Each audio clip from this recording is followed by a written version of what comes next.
بسم الله الرحمن الرحيم. السلام عليكم ورحمة الله وبركاته. حياكم الله جميعا. كيفكم؟ يا رب تكونوا بخير وعافية. اليوم الجزء الرابع من مفرزناتي لهذا العام، يوم العجين والمعجنات. يا رب يفيدكم الفيديو ويحفزكم. نبدأ بعجينة المرقوق. مقاديرها 8 أكواب معيارية أو عادية دقيق قمح، أي نوع متوفر عندك، أبو صقر أو دبي أو دقيق عضوي، اللي موجود عندك من الدقيق الأسمر. ملعقة كبيرة ملح أو حسب الرغبة. 4 أكواب معيارية ماء عادي من الصنبور، يعني له دافي ولا بارد. المقاسات سواء الماء أو الدقيق بالأكواب المعيارية أو بالأكواب العادية زي ما تحبي. أهم شيء قيسي بنفس الكوب في الماء والدقيق. كمية الماء تضاف بالتدريج حسب الحاجة، ممكن تحتاجونها كلها 4 أكواب أو ممكن تحتاجين 3.5 أو 3 فقط. في البداية أضيفي 2 أو 3 من الماء مع الدقيق وأعجني أو شغل العجانة، وبعدين نزل الباقي شوية شوية لحد ما توصلين لقوام العجين المناسب. إذا التصقت العجين بأطراف العجانة أفصليها عن الأطراف بالملعقة السيليكون المسطحة واتركيها 10 دقائق في العجانة، تشتغل كذا على العجين 10 دقائق. أو حتى لو كنت بتعجني بيدك حاولي تطولي أكثر فترة ممكنة. الحين العجينة تمام، هذا القوام اللي ينفع للمرقوق. العجينة مطاطية وطرية ولكنها سهلة الفرد والرق. وقت الفرد أرش العجينة بالدقيق حتى يسهل فردها ولا تلتصق لا في السطح ولا في يدي. بعدين ننزلها في زبدية أو وعاء آخر، لأني بستخدم العجانة في المعجنات الأخرى. دهنت سطح العجين بشوية زيت عشان ما يلتصق فيها السلوفان إذا غطيتها. لا تنسون حبايبي اللايك والكومنت الجميل، وتنشروا لجروباتكم وقرايبكم، بالذات العرايس اللي أول مرة يدخل عليهم رمضان في بيوتهم الخاصة. أكيد يحتاجون فيديوهات تشجعهم على الطبخ وعلى الفرزنة وتختصر عليهم الوقت والتجارب والمحاولات. مقادير عجينة البالون على الشاشة مكتوبة: 10 أكواب معيارية دقيق أبيض منخول، 4 أكواب معيارية حليب دافي، 3 ملاعق هرمية سكر ناعم، 2 ملعقة كبيرة ممسوحة خميرة فورية. سخنت الحليب السائل حتى دفي ونزلت عليه مقدار السكر والخميرة وحركت الخليط حتى ذاب السكر والخميرة، وتركتهم فترة بسيطة حتى تتفاعل الخميرة. 2 كوب معياري زيت، 2 ملعقة كبيرة ملح بحري ناعم، ملعقة صغيرة بيكنج بودر، وفي الأخير علبة زبادي. بستخدم الدقيق الأبيض لعجينة البالون، ممكن تعملينها بدقيق أبيض أو تخلطين دقيق أبيض وأسمر. المقادير اللي أنا شفتها في فيديو العجينة الأصلية المقدار كوب زيت، بس حسيت إنه شوية يعني زيادة، فلما تخلين 2 أفضل. أنا حطيت كوب كامل فحسيت إنه زيادة، أنتم لا تحطوا كوب، حطوا 2 عشان أبغاكم تستفيدوا من غلطتي. في العجانة نزلت باقي المقادير، ثم نزلت عليهم الحليب والخميرة والسكر وشغلت العجانة. عجينة البالون هذه أول مرة أسويها، تعلمتها من إحدى القنوات، مع الأسف نسيت والله، بس شفت الفيديو كذا وأخذت لقطة شاشة للمقادير وحفظتها عندي. عجبني شكلها فقلت لازم أجربها معاكم، وأنتم اللي ما قد جربوها يشوفون النتيجة معايا ويطبقونها. وأي ملاحظات لاحظتها بنبهكم لها بإذن الله. لما جربتها كل شيء كان تمام للأمانة، لكن الزيت حسيت إنه كثير. المقادير اللي شفتها تقول نضيف كوب زيت، وأنا أشوف إن 2 كوب كافية جدا، وعشان كذا سجلت لكم على الشاشة 2 كوب معياري زيت. والآن ننزلها على الطاولة ونبدأ نفردها ونشتغل عليها قبل لا تتخمر، لازم بسرعة بسرعة. ولو مقادير العجينة كبيرة بالنسبة لكم، لو أسرتك صغيرة، أقسموا مقدار كل مكون إلى نصفين. مثلا 10 أكواب دقيق خليها 5 أكواب، 4 أكواب حليب خليها 2 حليب سائل، 2 الخميرة خليها ملعقة كبيرة خميرة، وهكذا. هذه يا بنات للبنات الصغار اللي دايما يتورطون لما يشوفون مقدار كبير ما يعرفون كيف ياخذون نصه أو ربع المقدار أو ثلث المقدار. لازم نشتغل عليها بسرعة قبل ما تتفاعل الخميرة ونفرزنها، لأنها لو بدأت تتخمر تصير فيها حموضة وريحة خميرة بعد ما أطلعها من الفريزر. لذلك بدأت بفرد عجينة البالون قبل عجينة المرقوق.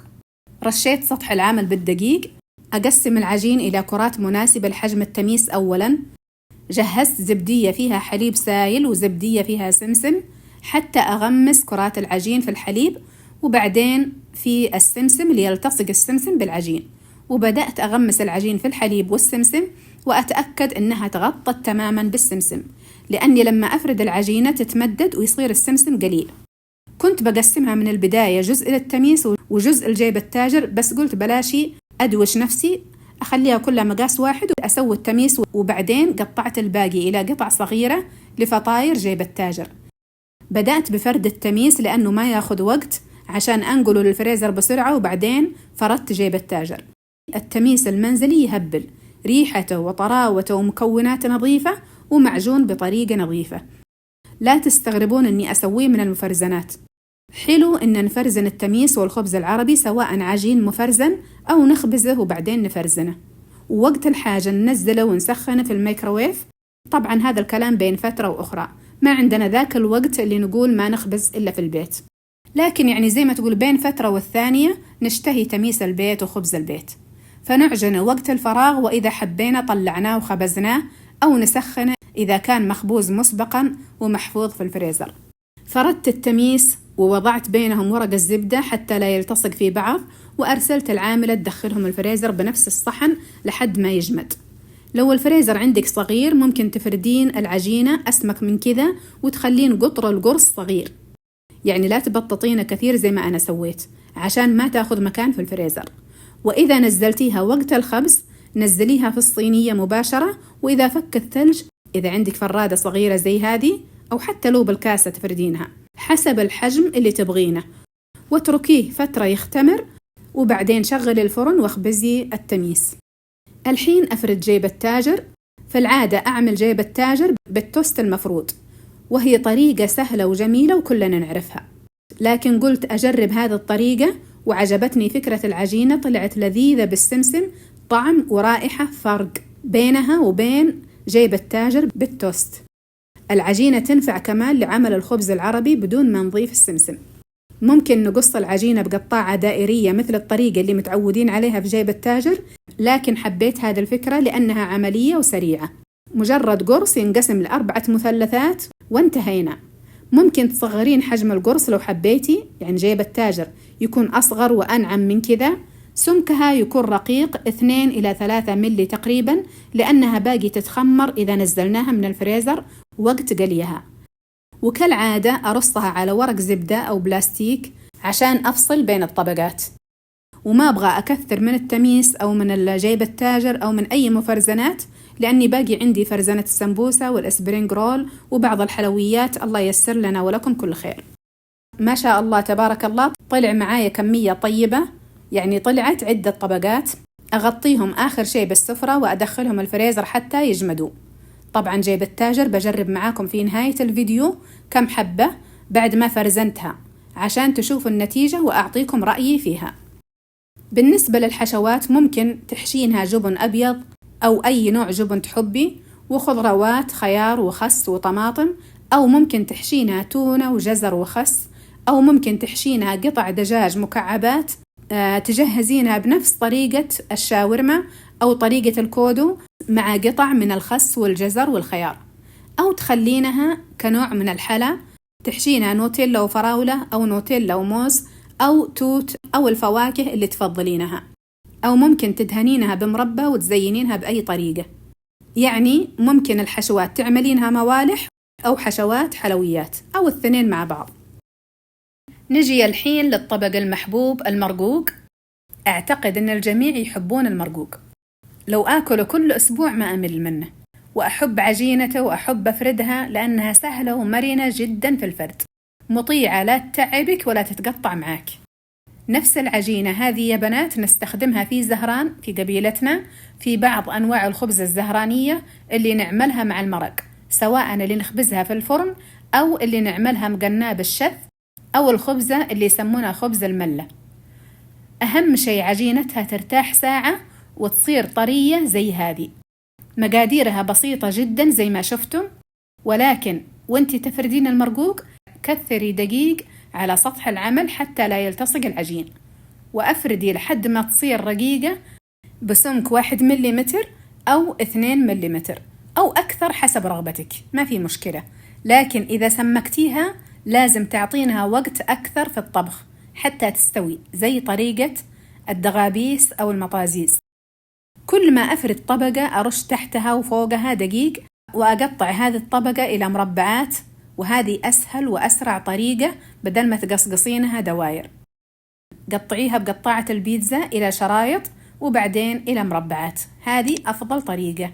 بعدين كل طبقتين عجين نضع بينها ورق زبدة أو بلاستيك. كم راح من عمري وأنا ودي أتوب، ولولا الهوى والنفس كان مستعيب. 20 عام أمني النفس بالتوب، لين اكتشفت أني مع الوقت شايب. لا يزال العبد غارقا في شهواته وملذاته، وهو يؤجل التوبة يوم بعد يوم حتى يفجأه ملك الموت فيقبض هذه الروح، فيندم على عمره الذي مضى في معصية الله، ويتمنى العودة والرجوع إلى الدنيا من جديد، فيقول رب ارجعون لعلي أعمل صالحا فيما تركت.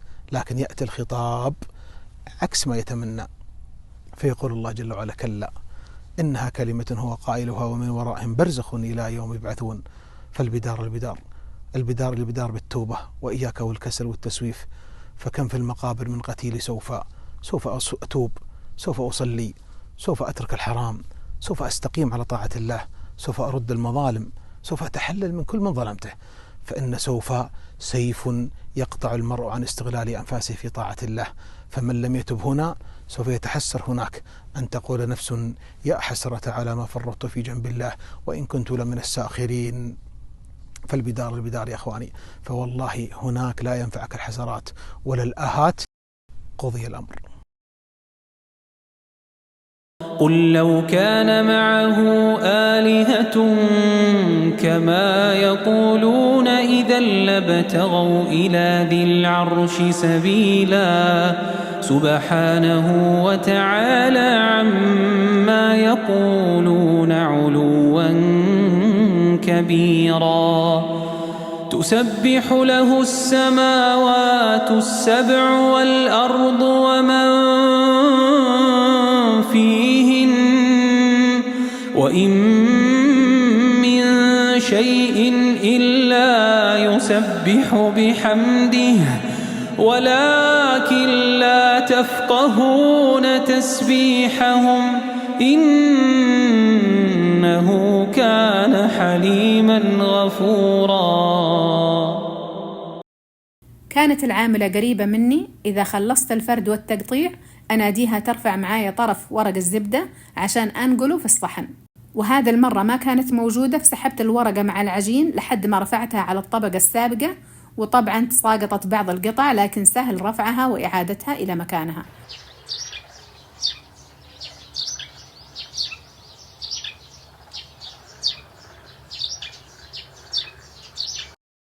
لما خلصت الكمية اللي عندي غطيتها ودخلتها الفريزر تتجمد، وفي نهاية الفيديو تشاهدوا طريقة الحفظ والتوزيع إن شاء الله.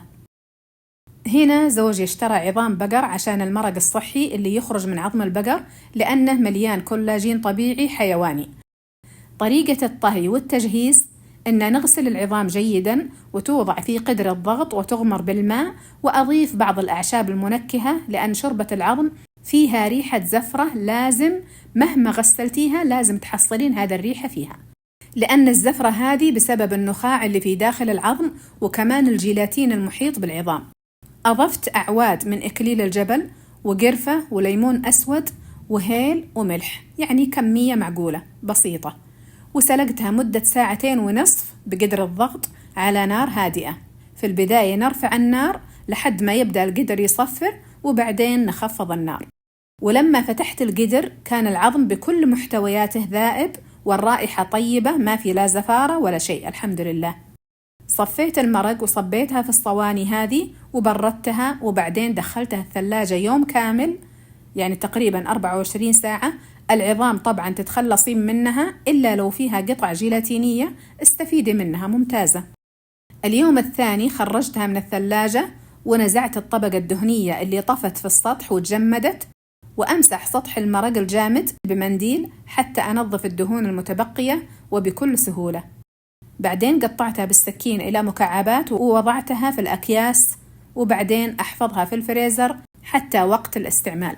في رمضان إن شاء الله كل يوم أنزل مكعب أو مكعبين، يعني تذوب بحرارة المطبخ عادي، وأسخنهم بعدين وأضيفهم إما في قدر الشوربة أو في الزبادي مباشرة وأصب عليها الشوربة ونخلط معاها الشوربة الجديدة عشان ندعمها بالكولاجين والعناصر الغذائية المهمة.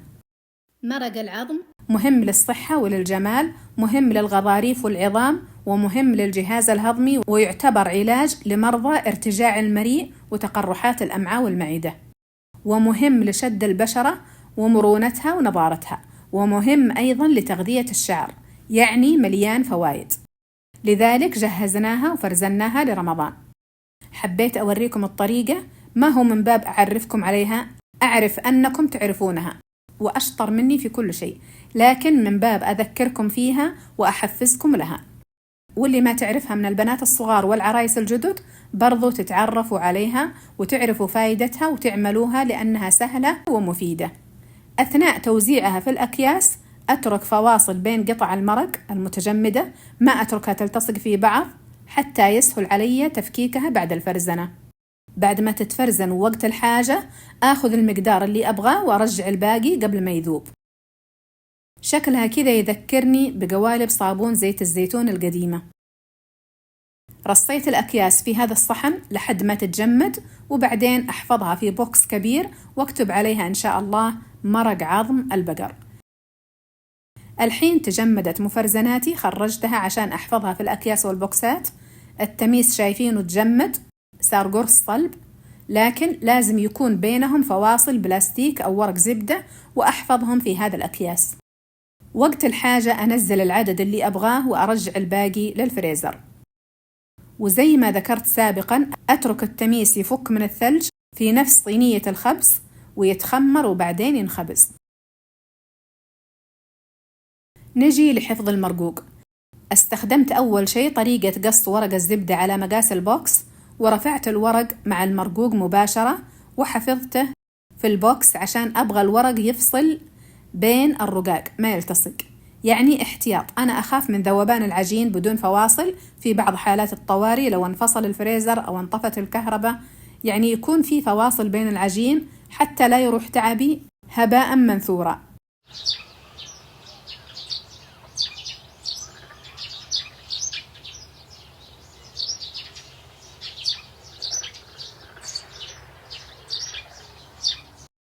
وكمان استخدمت الطريقة الثانية هذه، أني أجمع الرقاق في كيس بحيث كل كيس يكفي وجبة واحدة لو عدد الأشخاص قليل، طبعا مع الخضار اللي حتنطبخ مع المرقوق واللحمة، وكمان مع بقية الأكل اللي بيتقدم مع السفرة، يعني مو بس مرقوق.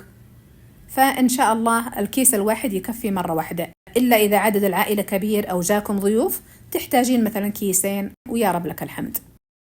بالنسبة لفرزنة عجينة المرقوق تسهل لك عمل المرقوق وتخفف عنك الحوسة سواء في رمضان ولا في غير رمضان. هذه مو بس في رمضان تسوونها، صالحة لأي وقت، بدل ما تقعدين كل مرة وانتي تفردين السيليكون هذا اللي نفرد العجينة عليه وترشين الدقيق وتشتغلين في نفس الوقت اللي انتي حايسة في الكشنة وفي تجهيز الخضار وزي كذا. لا خلاص، يوم واحد أعجني فيه ووزعي وقطعي وفرزني وخليها وقت الحاجة بس تنزلين الكيس وترمينها حبة حبة كذا في نفس القدر، يعني حتى لا تتركينها تذوب عشان ما تتلاصق عليك. يصير ما عندك إلا تكشنين على اللحمة وتنزلين الرقاق المفرزن وتضيفين الخضار المفرزنة، ويطلع عندك أطيب مرقوق بغير عناء ولا حوسة مواعين. تنبيه بسيط، أحيانا ورق الزبدة يكون ما هو كويس، ممكن يتلصق معك في العجين حتى لو رشيتي دقيق، وممكن كمان يتقطع أثناء فصل طبقات العجين. هنا رشيت دقيق كمية كويسة والورق طيب، فالحمد لله ما عانيت معه. إذا انتهيت من تغليف الرقاق أو المرقوق أو المعجنات والسمبوسة، أغلف البوكس بالسلوفان احتياط حتى لا تدخل إلى المعجنات رطوبة من الفريزر أو روائح أخرى وتتلف العجين أو الفطاير أو السمبوسة. ما أدري، أنا كذا أحب أعمل حساب كل شيء، يمكن بعضكم تقول ما له داعي هذا الحركة، فلا تؤاخذوني، كل وحدة تعمل اللي يريحها. جيب التاجر نفس الشيء، رصيتها في البوكس، طبقة فطاير وطبقة ورق زبدة لحد ما خلصت الكمية، وبقيت كم قطعة عشان أجربها معاكم. تركتها تذوب وتتخمر شوية، بس ما أعطيتها وقت كافي للخميرة، يعني تركتها بس نص ساعة وقليتها في الزيت. ولكن مع الأسف اكتشفت أني طفيت الكاميرا بالخطأ وطار مقطع تصوير قلي جيب التاجر. كنت أرش عليها الزيت بسرعة والفطاير تنتفخ فعلا زي البالون. بس أهم شيء خفض النار وقت القلي. في البداية أرفع النار لما يبدأ يحمى الزيت، وتنزلين الفطاير خلاص خفض النار وابدأ يرشي عليها بسرعة بسرعة بسرعة لحد ما تنتفخ، واقلبيها على الجهة الثانية كمان، يعني لا تخلينا على جهة لحد ما تسود وبعدين عشان ما تاخذ لون غامق زي هذه الأولى. أنا الأولى أخطأت فيها، خليتها غمقت شوية. الثانية تمام، بس مع التصوير تبان الثنتين أغمق من الطبيعة. أنا عندي وحدة طلعت أغمق من الثانية، بس كلهم لونهم معقول يعني، بس الكاميرا تطلع اللون عندكم أغمق. حشيتها جبن أبيض وخيار وخس وطماطم، والطعم والنكهة شيء مثالي. من جد جربوها يا بنات وراح تعجبكم، لأن فيها نكهة السمسم مرة طاغية. إلى أن نلتقي في الفيديو القادم بإذن الله، أستودعكم الله الذي لا تضيع ودائعه، والسلام عليكم ورحمة الله وبركاته.